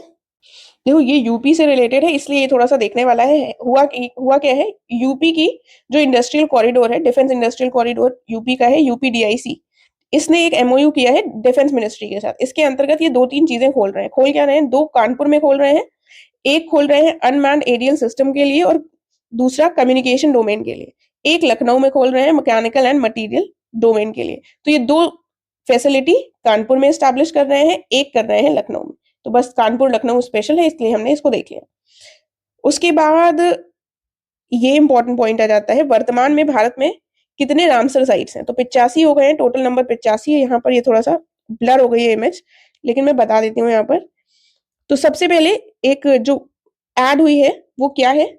उसका नाम है, देखिए, तो पहले हो गई है हमारी नंज नंज नंजारायन नंजारायन बर्ड सेंचुरी, नंजारायन बर्ड सेंचुरी हो गई है। और एक है काजू वैली, ठीक है। ये क्या है? काजू वैली बर्ड सेंचुरी है ये भी। ये दोनों बर्ड सेंचुरीज जो है ये हमारी तमिलनाडु में है। कहाँ है? तमिलनाडु में। एक है तवा रिजर्वोयर, ये जो तवा रिजर्वोयर है ये कहाँ है हमारा? ये है हमारा मध्य प्रदेश में। तो ये तीन हमारे रिसेंटली एडेड रामसर साइट्स हैं, ठीक है। टोटल संख्या कितनी हो गई है? 85 है वर्तमान में। तो नंजरायन बर्ड सेंचुरी या काजू वैली बर्ड सेंचुरी, दोनों कहाँ है? तमिलनाडु की, तवा रिजर्वोयर एमपी का, ठीक है। उसके बाद तीन इंडियन ओशियन स्ट्रक्चर्स हैं जिनको नाम क्या दिया गया है? अशोका, चंद्रगुप्त और कल्पतरु, ठीक है। ये ध्यान रख लीजिएगा, अशोका, चंद्रगुप्त और कल्पतरु। ऐसी जो न्यूज है ये हमको रटनी नहीं होती है, अगर हम इनको ध्यान से सुन लेंगे तो हमारा एग्जाम में टिक हो जाएगा। बस थोड़ा सा भरोसा रखने की जरूरत है। उसके बाद ये वक्फ बिल वाला जो कंट्रोवर्सी थी, ये बहुत ज्यादा चर्चा में रही। इससे प्रीलिम्स में क्या पूछा जा सकता है, बाकी मेंस की तो हमें डिटेल अलग से देखनी होगी। देखिए, इसको देखने से पहले थोड़े से टर्म्स पता होने चाहिए। अब वक्फ प्रॉपर्टी क्या होती है? वक्फ प्रॉपर्टी वो होती है जो मुस्लिम्स के द्वारा, मुस्लिम्स की जो पर्सनल प्रॉपर्टी वो लोग अब किसी रिलीजियस चैरिटेबल कामों के लिए दान में दे देते हैं, ठीक है। ये जो मुस्लिम नहीं होता है वो भी दे सकता है, लेकिन कुछ कंडीशंस होती हैं कि ये ध्यान रखना होता है कि जो प्रॉपर्टी वो दान दे रहे हैं तो वो इन्हीं चीजों से संबंधित काम करे, इस्लाम के प्रोपोगेशन से संबंधित, ठीक है। ये ओनरशिप वर्क प्रॉपर्टी की किसकी मानी जाती है? माना जाता है कि वो भगवान, गॉड है, अल्लाह, ठीक है। तो वर्क प्रॉपर्टी का ओनर गॉड माना जाता है। एक बार अगर हमने इसको दे दिया, वर्क प्रॉपर्टी में अपनी प्रॉपर्टी को दान दे दिया, तो हम वापस उसको नहीं ले सकते, ठीक है। इसमें एक चीज और होती है कि एक वर्क बोर्ड होता है जो ये वर्क प्रॉपर्टी की देखरेख करता है, और कई बार इसमें कह दिया जाता है कि ओरली हमने दान दे दिया, ठीक है। ओरली हमने बोल दिया कि ये है, और उसमें कई बार कॉन्ट्रोवर्सी हो जाती है कि हमने तो नहीं दान दिया था, और फिर हम उसको वापस ले नहीं सकते। तो ये थोड़े से जो कॉन्ट्रोवर्सीज हैं वो है। तो ये वर्क बोर्ड, वर्क बिल हो गया, ज्यादा हमको डिटेल मेंस में देखनी होगी अगेन। तो इसके लिए आया क्या है, दो बिल्स लाए गए थे, वक्फ अमेंडमेंट बिल 2024 और मुसलमान वक्फ रिपील बिल 2024। इसके माध्यम से जो एक 1995 का जो एक्ट है, इसको अमेंड करने की बात की गई है, 1995 के एक्ट को, ठीक है। सबसे पहले जो वक्फ बोर्ड से संबंधित वक्फ एक्ट आया था वो आया था 1954 में, ठीक है। सबसे पहली बार पार्लियामेंट ने उसको पास किया था। उसके बाद इसकी जगह पर क्या आ गया था? 1995 का एक्ट आ गया था। तो अब जो एक्ट लाया जा रहा है वो 1995 वाले एक्ट को में परिवर्तन के लिए लाया जा रहा है, ठीक है। और फिलहाल ये जो है, ये ज्वाइंट पार्लियामेंट्री कमेटी जो बनाई जाती है पार्लियामेंट में, ज्वाइंट कमेटी ऑफ पार्लियामेंट या जेपीसी भी जिसको कहा जाता है, ज्वाइंट पार्लियामेंट्री कमेटी, उसके अंतर्गत इस बिल का विचार विमर्श चल रहा है। ये पीआईबी का स्क्रीनशॉट है, ठीक है। तो ये हमने इसके पॉइंट्स देख लिए। उसके बाद राष्ट्रीय विज्ञान पुरस्कार की बात आती है। राष्ट्रीय विज्ञान पुरस्कार जो है 33, नाम से ही समझ में आ रहा है, विज्ञान यानी कि 33 डिस्टिंग्विश्ड साइंटिस्ट को दिया जाएगा 4 कैटेगरीज में। इसकी जो 4 कैटेगरीज है इसको हमने पहले भी देखा है, थोड़ा सा यहाँ पर हम रिवाइज करेंगे। 4 कैटेगरीज में, एक है विज्ञान रत्न, एक है विज्ञान श्री, एक है विज्ञान युवा शांति स्वरूप भटनागर, एक है विज्ञान टीम अवार्ड, ठीक है। तो विज्ञान रत्न जो है, रत्न अपने आप में सबसे बड़ा हो जाता है, हाईएस्ट ऑनर है, और ये लाइफ टाइम अचीवमेंट्स के लिए दिया जाता है साइंस और टेक्नोलॉजी में। उसके बाद विज्ञान श्री जो है, ये डिस्टिंग्विश जो कंट्रीब्यूशन किए जाते हैं उनके लिए। युवा शांति स्वरूप भटनागर है, तो अपने आप समझ में आ रहा है कि यंग साइंटिस्ट को दिया जाएगा। और टीम, तो जो टीम 3 से 4 लोगों की जो टीम होगी, 3 से ज्यादा लोगों की, उनके काम के लिए दिया जाएगा। तो ये 4 कैटेगरीज याद रहेंगी। अब किसको किसको मिला है सब नहीं लर्न करना है। जिसमें अवार्ड किसी एक इंसान को मिलता है या 1 2 3 को मिलता है तब हम लर्न करते हैं, जब एक इससे ज्यादा हो जाता है तो हम नहीं रखते हैं उसको, ठीक है। तो ये विज्ञान रत्न एक को मिलता है, लाइफ टाइम अचीवमेंट ये किसको मिला है, प्रोफेसर गोविंद राजन पद्मनाभन, ठीक है। ये आईआईसी बैंगलोर के हैं। ये आईआईसी बैंगलोर अभी हमने ऊपर देखा था एनआईआरएफ रैंकिंग्स में, ठीक है, यूनिवर्सिटी रैंकिंग में टॉप पर था। तो इसके गोविंद राजन पद्मनाभन को रत्न का अवार्ड मिला है। तो रत्न किसको मिला है, गोविंद राजन पद्मनाभन को। विज्ञान श्री काफी लोगों को मिला है, हम नहीं देखेंगे। देन विज्ञान युवा में इसरो टीम चंद्रयान 3 की, इसको भी मिला है अवार्ड, ठीक है। और जो टीम विज्ञान टीम पुरस्कार है, ये भी टीम चंद्रयान 3 को मिला है। तो ये हमको पुरस्कार 4 कैटेगरीज के जो है वो हमको पता होने चाहिए। देन उसके बाद एक नेशनल जियो साइंस अवार्ड भी है, पूछा नहीं गया है वैसे ही। इसमें भी 3 कैटेगरीज होती हैं, लाइफ टाइम अचीवमेंट, यंग जियो scientist award, geo science award, ये तरह के होते हैं। बस इसका लाइफ टाइम वाला देख लो। ये मिला है धीरज मोहन बैनर्जी को। जियो साइंस में लाइफ टाइम अचीवमेंट किसको मिला है, धीरज मोहन बैनर्जी। और ऊपर वाले कौन थे, वो थे, ऊपर वाले थे हमारे पद्म सॉरी गोविंद राजन पद्मनाभन, ठीक है। तो ये विज्ञान रत्न है और ये जियो साइंस के लिए इनको लाइफ टाइम का मिला है। उसके बाद एक इंपॉर्टेंट न्यूज ये थी कि गवर्नमेंट ने 2 पिकॉक सेंचुरी डिक्लेयर करी है रिसेंटली। एक है आदिचुन चनागिरी कर्नाटका की है, एक दूसरी है चूलानूर केरला में, ठीक है। तो एक आदि चूंच कर है, तो चूंच शब्द से याद रखना, पिकॉक का कर्नाटका में है, ठीक है। दूसरी है चूलानूर, जो ये चूलानूर है ये हमारी केरला में है, ठीक है। तो आदि चूंच वाला कर्नाटका और चूलानूर जो है या चूलानौर जो है ये केरला, ठीक है। तो टर्म से थोड़ा थोड़ा लर्न करने की कोशिश किया करो। फिर हमने ये जो हमारी प्रेसिडेंट द्रौपदी मुर्मू है, इनकी विजिट्स देख ली थी पिछली बार, लेकिन इनको कुछ अवार्ड्स मिले, वो नहीं देखे थे, वो देख लेते हैं। तो जब ये सूरीनाम गई थी 2023 में, तो इनको दिया गया था order of the yellow star award, ठीक है, वहां का हाईएस्ट सिविलियन अवार्ड। उसके बाद 2024 अगस्त में इनको फिजी ने अवार्ड दिया है। कौन सा अवार्ड दिया है, companion the highest civilian honour of Fiji. Order of Fiji यहाँ का सबसे बड़ा अवार्ड है। फिर ऑर्डर ऑफ तिमोर लेस्टे, ये भी तिमोर लेस्टे का हाईएस्ट सिविलियन अवार्ड है। तो रिसेंट में फिजी और तिमोर लेस्टे के इनको हाईएस्ट सिविलियन अवार्ड्स मिले हैं, फिजी और तिमोर लेस्टे, ठीक है।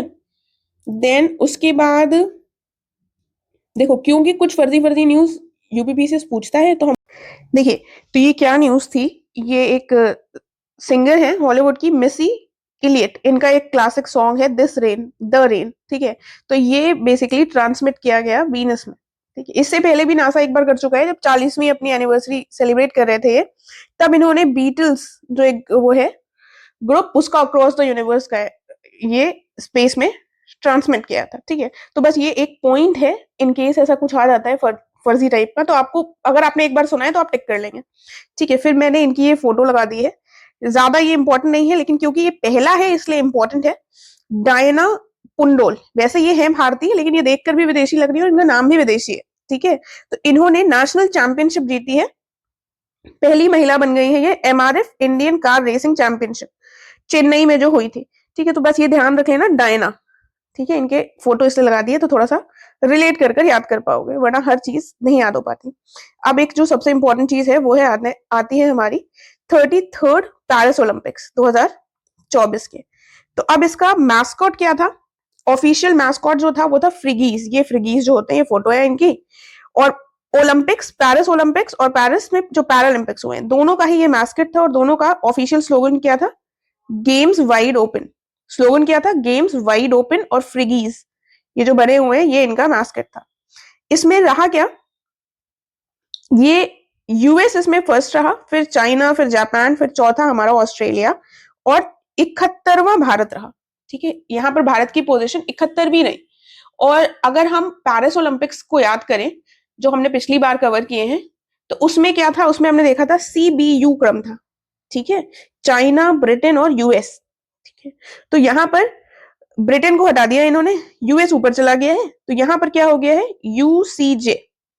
ठीक है, तो जो ओलंपिक्स है वो है यूसीजे, पैरालंपिक्स जो है वो है सीबीयू। ठीक है, तो थोड़ा सा पी पैरालंपिक्स सीबीयू था, और जो ओलंपिक्स है वो क्या है, यूसीजे।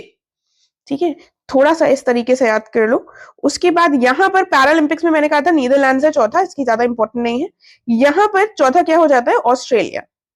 ठीक है, उसके बाद फिर देखते हैं। देखिए, अगर आपको साथ में लर्न हो जाता है तो ठीक है, वरना एक पेज में डिवाइड करना दो पार्ट्स में, एक तरफ पेरिस ओलंपिक्स, एक तरफ पेरिस पैरालंपिक्स, दोनों को कंपैरेटिव उसमें पढ़ लेना, याद हो जाएगा।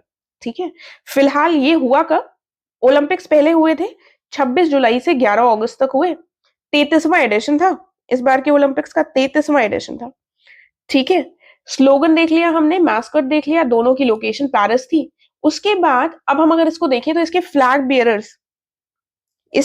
बेयरर्स भारत की तरफ से कौन थे, ओपनिंग सेरेमनी के।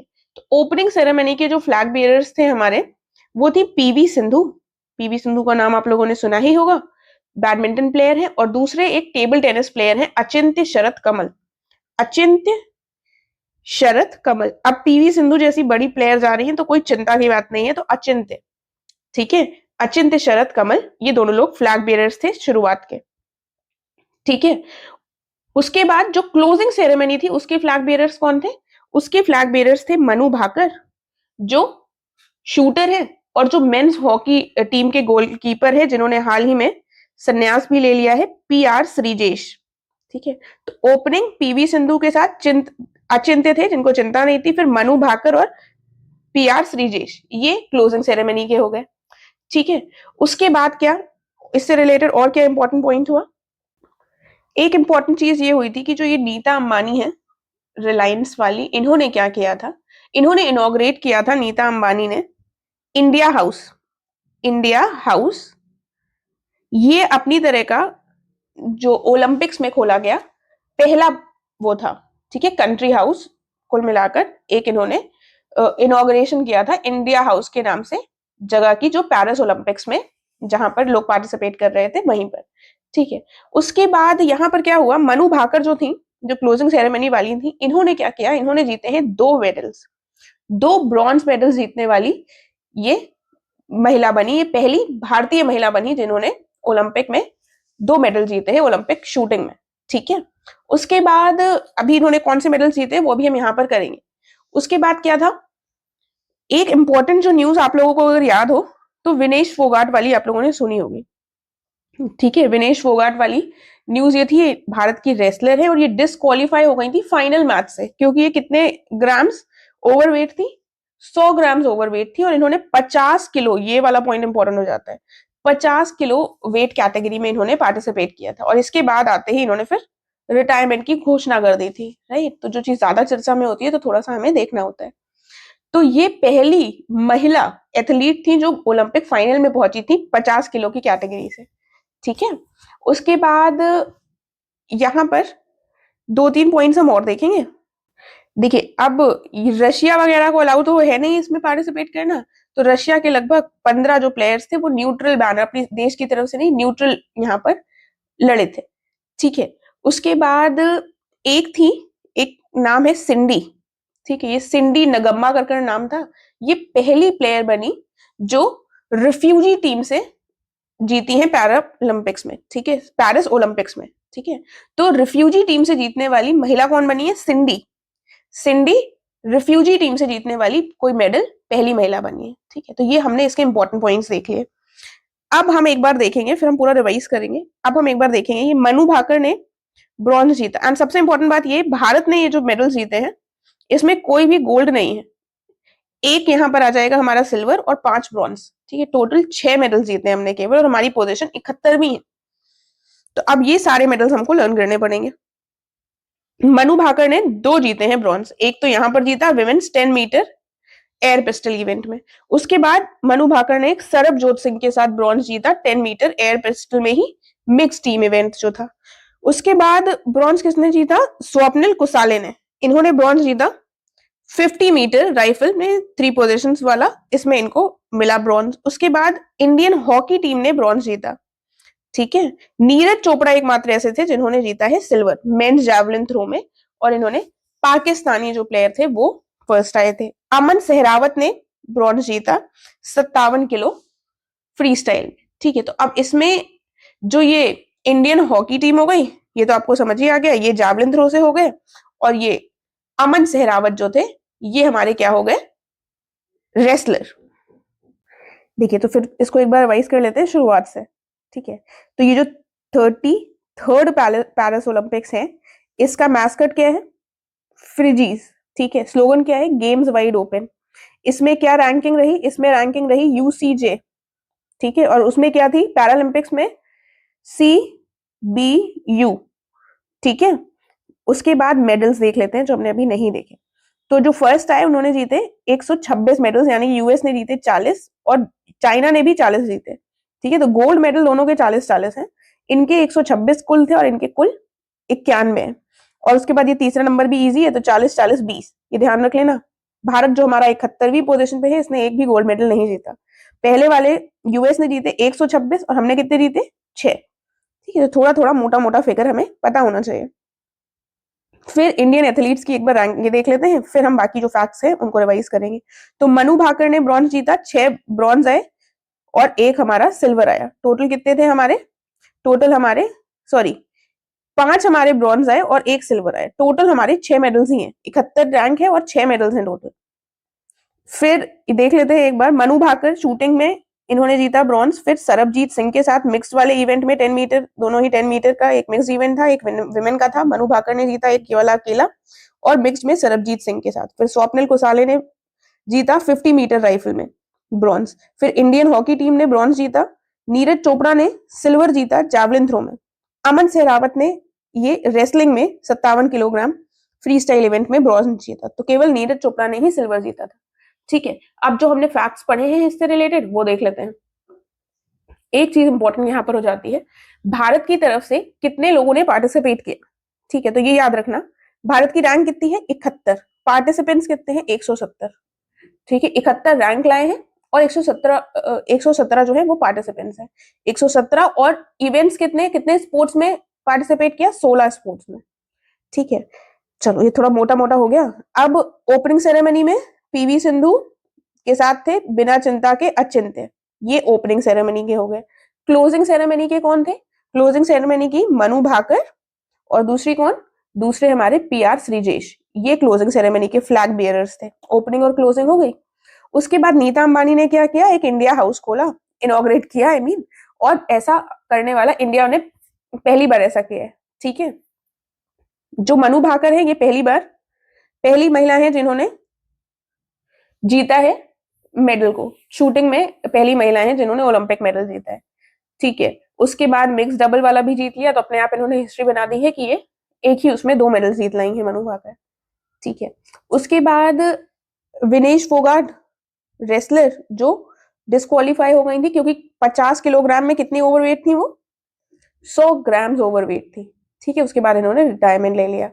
देन उसके बाद एक इंपॉर्टेंट पॉइंट ये है, ये जो रेफ्यूजी टीम से जीती थी उनका नाम क्या बताया मैंने, सिंडी। रेफ्यूजी टीम है क्या, बेसिकली 2016-17 में इंडियन ओलंपिक जो कमिटी है इन्होंने क्या कहा, जो ये रेफ्यूजीज की समस्या बढ़ती जा रही है तो इनके लिए एक अलग से टीम बना दी कि जो भी ये लोग आते हैं इंडिविजुअल पार्टिसिपेंट्स, ये रेफ्यूजी टीम से पार्टिसिपेट कर सकते हैं और इनको कुछ फंडिंग वगैरह भी दी जाती है ताकि ये लोग खेल सकें, ठीक है। तो उसी में ये सिंडी जो है, सिंडी नगम्बा, ये पहली प्लेयर बन गई है मेडल जीतने वाली पेरिस ओलंपिक्स में, ठीक है।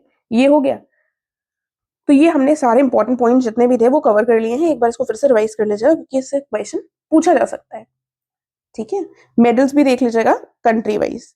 उसके बाद एक ये न्यूज थी हमारी, क्या न्यूज थी, ये प्रयागराज में हुआ क्या, हमारा संविधान हमारा सम्मान कैंपेन, ये दूसरी रीजनल इवेंट है, ठीक है। ये दूसरा रीजनल इवेंट है जो प्रयागराज में हो रहा है। तो प्रयागराज में कोई इवेंट होगा तो हमारे लिए इंपॉर्टेंट है, नाम क्या है, हमारा संविधान हमारा सम्मान कैंपेन, ठीक है। ये कोमेमोरेट करेगा 75 ईयर्स ऑफ इंडिया के एज अ रिपब्लिक।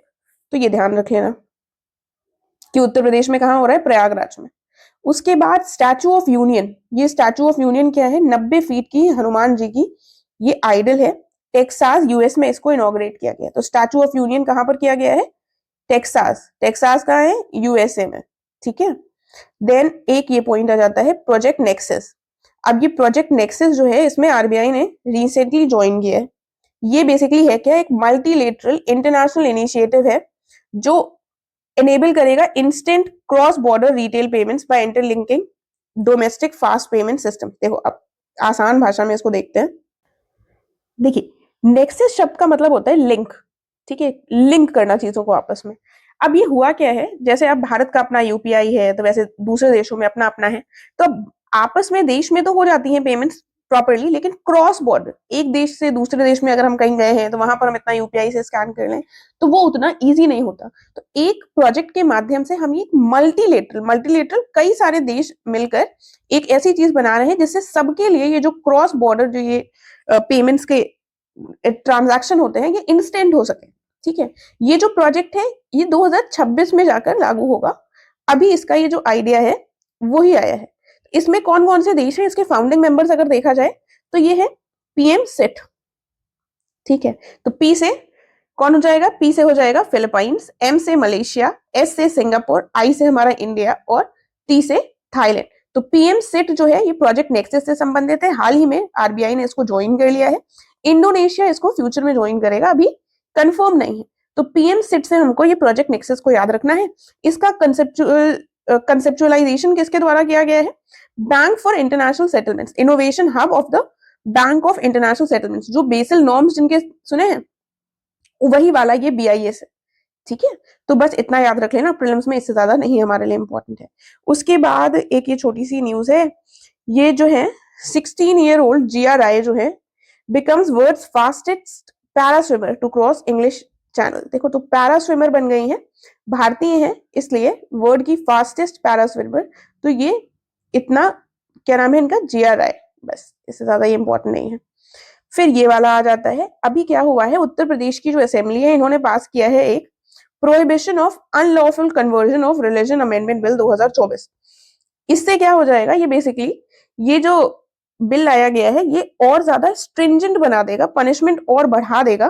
किसके लिए पनिशमेंट बढ़ा देगा, ये जो कन्वर्जन, ठीक है, जो धर्म परिवर्तन होता है, तो ये एंटी कन्वर्जन लॉ को और स्ट्रिंजेंट बनाने के लिए लाया गया है। इसके अंदर पहले क्या था, मैक्सिमम पनिशमेंट 10 साल की थी और फाइन था 50,000 का, तो अब इसको और अधिक कर दिया गया है। तो ये हमें इतनी डिटेल में नहीं जाना है, बस ये सरकार के द्वारा लाया गया है। तो एक सोशल मीडिया वाला लाया गया है और एक ये सोशल मीडिया को रेगुलेट करने के लिए, और एक ये हमारा ये लाया गया है अनलॉफुल कन्वर्जन ऑफ रिलीजन, ठीक है। अब ये दूसरी न्यूज क्या है, ये न्यूज है पहला सोलर एक्सप्रेसवे उत्तर प्रदेश में।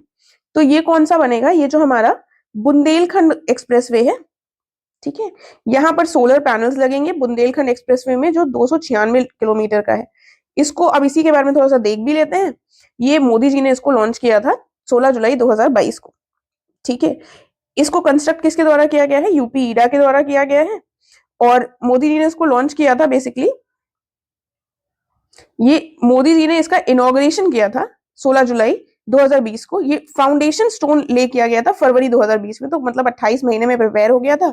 अब ये कौन कौन सी डिस्ट्रिक्ट से गुजरता है, तो ये जितने भी एक्सप्रेसवेज हैं उत्तर प्रदेश में वो देख लीजिएगा, ठीक है। तो फिलहाल हमारा ये हो गया है, एक छोटा सा पॉइंट याद रखना है कि पहला सोलर एक्सप्रेसवे कौन सा बन रहा है, बुंदेलखंड एक्सप्रेसवे। उसके बाद ये पेरियार टाइगर रिजर्व कहाँ है, केरला में। यहाँ पर विंड टर्बाइंस को इंस्टॉल किया गया। तो पहला टाइगर रिजर्व जहां पर विंड टर्बाइंस को इंस्टॉल कर कर यानी कि विंड एनर्जी से पावर जनरेट किया जा रहा है, तो वो हमारा पेरियार बन गया है। तो ये पहला है इसलिए हमको ये थोड़ा सा देखिए। तो यूक्रेन गए थे मोदी जी, और मोदी जी ने भीष्म क्यूब जो है वो गिफ्ट किए थे। भीष्म क्यूब है क्या, बेसिकली फुल फॉर्म है भारत हेल्थ इनिशिएटिव फॉर सहयोग हित एंड मैत्री। भारत हेल्थ इनिशिएटिव फॉर सहयोग हित एंड मैत्री, ठीक है। ये पोर्टेबल हॉस्पिटल हो गया है, मतलब जब जरूरत पड़ी डिजास्टर वॉर की कंडीशन में, तो पोर्टेबल क्या होती है, जिसको यहाँ से उठाकर यहाँ पर रखा जा सके, ले जाया जा सके। तो यहाँ पर सुविधा 200 लोगों तक का इलाज हो सकता है इनमें, और ऑपरेशन थिएटर, एक्सरे मशीन, ये सारी सुविधाएं अवेलेबल है। उसके बाद चाइना ने क्या किया, एक छोटा सा पॉइंट है, नया प्रेसिडेंशियल पैलेस बनाया है। पैसिफिक का एक देश है वैनुआतू, वहां पर मेरठ में क्या होगा, यूपी के मेरठ में बनेगी पहली ग्रीन रोड। ग्रीन शब्द कहीं पर भी आता है तो वो किससे संबंधित हो जाता है, एनवायरमेंट से, यानी कि ऐसी रोड बनेगी जिसके माध्यम से हम कार्बन एमिशंस को कम कर सकें, लोग वॉक करें, पब्लिक ट्रांसपोर्ट को बढ़ाएं, इस तरीके से ग्रीन रोड जो है वो 2026 तक बनेगी और ये मेरठ में बनेगी। लद्दाख में जो नए डिस्ट्रिक्ट ऐड हुए हैं, 5 ऐड हुए, इसको लर्न कैसे कर सकते हैं, सीडीएस का एग्जाम देते हो, सीडीएस, नुब्रा और फिर जांस्कर, ठीक है, सीडीएस, नुब्रा, जांस्कर। सीडीएस क्या है, चैंगथांग, डी क्या है, द्रास, एस से शाम, चैंगथांग, द्रास, शाम, नुब्रा, जांस्कर। एक बार देख लोगे तो टिक हो जाएगा। वर्तमान में केवल वैसे लेह और कारगिल डिस्ट्रिक्ट थे। उसके बाद महाराष्ट्र पहला राज्य बन गया है जिसने यूपीएस जो है अपने एम्प्लॉइज को ऑफर कर दिया है, तो पहला राज्य बन गया है, ये इंपॉर्टेंट है। फिर ये हमारी न्यूज क्या है कि 8 रेलवे स्टेशन उत्तर प्रदेश में रीनेम हुए हैं, तो इनके नाम थोड़ा सा देख लेते हैं। कसीमपुर हॉल्ट जो है ये जायस सिटी बन गया है, ठीक है। जायस जो है ये गुरु गोरखनाथ धाम बन गया है। मिसरौली माँ कालिकन धाम, बनी स्वामी परमहंस, निहालगढ़ महाराजा बिजली पासी, अकबरगंज माँ अहोरवा भवानी धाम, वारिसगंज अहमद शहीद, सॉरी अमर शहीद भले सुल्तान, देन फुर्सतगंज तपेश्वरी धाम। अब इनको लर्न कैसे करोगे बता देती हूँ फिर से एक बार। कसीमपुर हॉल का तो जायस सिटी से लर्न हो जाएगा। जायस जो है ये गुरु गोरखनाथ हो गया। मिसरौली में माँ कालिका धाम है, एक जगह माँ और है, वो है अकबरगंज। अकबरगंज में माँ अहोरवा है, आ से अहोरवा याद रखना। मिसरौली में माँ है और अकबरगंज में माँ है। मिसरौली में माँ कालिकन धाम है और अकबरगंज में माँ अहोरवा भवानी है, ठीक है। बनी बनता सबसे ज्यादा कौन है, स्वामी लोग, स्वामी परमहंस, ठीक है। निहालगढ़, निहाल महाराजा, महाराजा बिजली पासे, ठीक है। उसके बाद वारिसगंज, वारिस शहीद, अमर शहीद के वारिस की बात हो रही है, ठीक है। फुर्सतगंज तपेश्वर नाथ धाम, ठीक है। तो तपेश्वर से फुर्सतगंज को याद कर लेना, तो थोड़ा सा पता होना चाहिए। अब एक बार हम जल्दी से क्विक रिविजन कर लेते हैं। देखिए, तो ये थर्ड एडिशन इंडस एक्स का हमने देख लिया था समिट का। फिर ये बर्कशायर वॉरेन बफे की थी। यहाँ पर डिसएंगेजमेंट कौन कौन सी जगह हुआ है सबसे ज्यादा, डैपसोंग और देमचोक, ठीक है। देन उसके बाद उत्तर प्रदेश ने सोशल मीडिया की पॉलिसी निकाली जिसमें ऑफेंस कर जो लोग सरकार के अगेंस्ट वो करेंगे तो उनको सजा देने की बात हो गई। एक वाइट टॉपिंग टेक्नोलॉजी थोड़ा सा याद रख लेना, ministry of road transport and railways. उसके बाद यूपीआई की तरह यूएलआई भी लॉन्च किया जाएगा आरबीआई के द्वारा। देन विज्ञान धारा स्कीम साइंस एंड टेक्नोलॉजी से संबंधित है। उसके बाद यूपीएस, ये ऑलरेडी इसके बहुत सारे फीचर्स बता दिए मैंने, दोबारा इसको रिपीट नहीं करेंगे। ये बायो E3 में इकोनॉमी, एनवायरमेंट और एम्प्लॉयमेंट से संबंधित पॉलिसी है। डेनमार्क मदद करेगा नदियों को क्लीन करने में। पोलरिस डॉन जो मिशन है इसमें बेसिकली स्पेस में भेजा जाएगा, 4 लोग जाएंगे, स्कॉट, सारा और एना और इजैकमैन, ठीक है। उसके बाद अमूल वर्ल्ड का स्ट्रॉन्गेस्ट ब्रांड बन गया है। साइट हमारा ग्रीन हाइड्रोजन ट्रांजिशन से संबंधित है। उसके बाद रॉबिन नामक माइक्रो कार 2025 में आएगी। देन कानपुर और लखनऊ में 2 बनेंगे। कानपुर वाला होगा अनमैन्ड एरियल सिस्टम का एंड कम्युनिकेशन डोमेन का, और मटेरियल मैकेनिकल और मटेरियल वाला लखनऊ में बनेगा, ठीक है। 2 फैसिलिटीज, 3 बनेंगी, 2 कानपुर में, 1 हमारी लखनऊ में। ये 3 बर्ड सेंचुरी कौन है, एक हो गई नंजरायन बर्ड सेंचुरी, एक हो गई काजू वैली बर्ड सेंचुरी, तीसरी तवा रिजर्वॉयर मध्य प्रदेश का। उसके बाद अशोक, चंद्रगुप्त और कल्पतरु नाम है। वक्फ बिल के बारे में बता दिया था, और ये जो है किसके लिए आएगा, 1995 वाले एक्ट के लिए ये आया है। इस समय पर जेपीसी बनी हुई है। राष्ट्रीय विज्ञान पुरस्कार में रत्न श्री और युवा शांति और टीम का अवार्ड मिलता है। जो रत्न है वो कौन है, गोविंद राजन पद्मनाभन, और टीम वाली जो है वो हमारी चंद्रयान 3 की टीम हो गई है। उसके बाद जियो साइंस के अवार्ड भी 3 कैटेगरी में मिलते हैं, लाइफ टाइम, यंग साइंस जियो साइंटिस्ट और जियो साइंस अवार्ड। तो ये जो लाइफ टाइम वाला है ये धीरज मोहन बैनर्जी को मिला है। गवर्नमेंट ने जो 2 पीकॉक सेंचुरी रिसेंटली करी है, तो एक ये चूंच से याद रखना, आदि चूंच, ये कर्नाटका वाली है, चूंच चोंच, ठीक है। फिर ये चूलानौर, चूलानौर केरला वाली है, ठीक है। ये मुर्मू जी को किसने किसने ऑनर दिया है, फिजी और तिमोर लेस्ते ने। ये नासा गाना कौन सा था, ये था मिसी इलियट का द रेन, ठीक है। ये जो है डायना, इनको मिला है MRF India national car racing championship का डायना पुंडोल। देन 33rd ओलंपिक्स, ये देख लीजिएगा एक बार कौन कौन था। यूसीजे, ठीक है, 71वीं रैंक है भारत की, 6 मेडल्स हैं, ठीक है।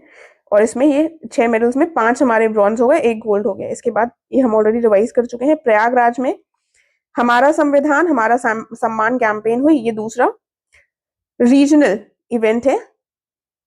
इसमें फिर statue of union Texas, Hanuman ji का वो है टेक्सास यूएस में। प्रोजेक्ट नेक्सस आरबीआई ने ज्वाइन कर लिया है। मेंबर्स कौन है? पीएम सिट, ये 5 मेंबर्स हैं, 2026 में शुरू होगा। जीआरआई पहली यंगेस्ट, सॉरी पहली सबसे छोटी यंगेस्ट, ठीक है, फास्टेस्ट पैरा स्विमर बन गई है इंग्लिश चैनल को क्रॉस करने वाली। एंटी कन्वर्जन बिल कौन लाया है? उत्तर प्रदेश की सरकार लाई है। सोलर पैनल, सोलर एक्सप्रेसवे कौन सा होगा? बुंदेलखंड। पेरियार में विंड एनर्जी का यूज किया गया है, पेरियार टाइगर रिजर्व में पहली बार ऐसा हुआ है। यूक्रेन को क्या दिया है? भीष्म दिया है, मोदी जी गए थे। चाइना ने प्रेसिडेंशियल पैलेस कहाँ बना दिया है? वेनुआटू में। ग्रीन रोड कहाँ बनेगी? मेरठ में, पहली यूपी की ग्रीन रोड मेरठ में बनेगी।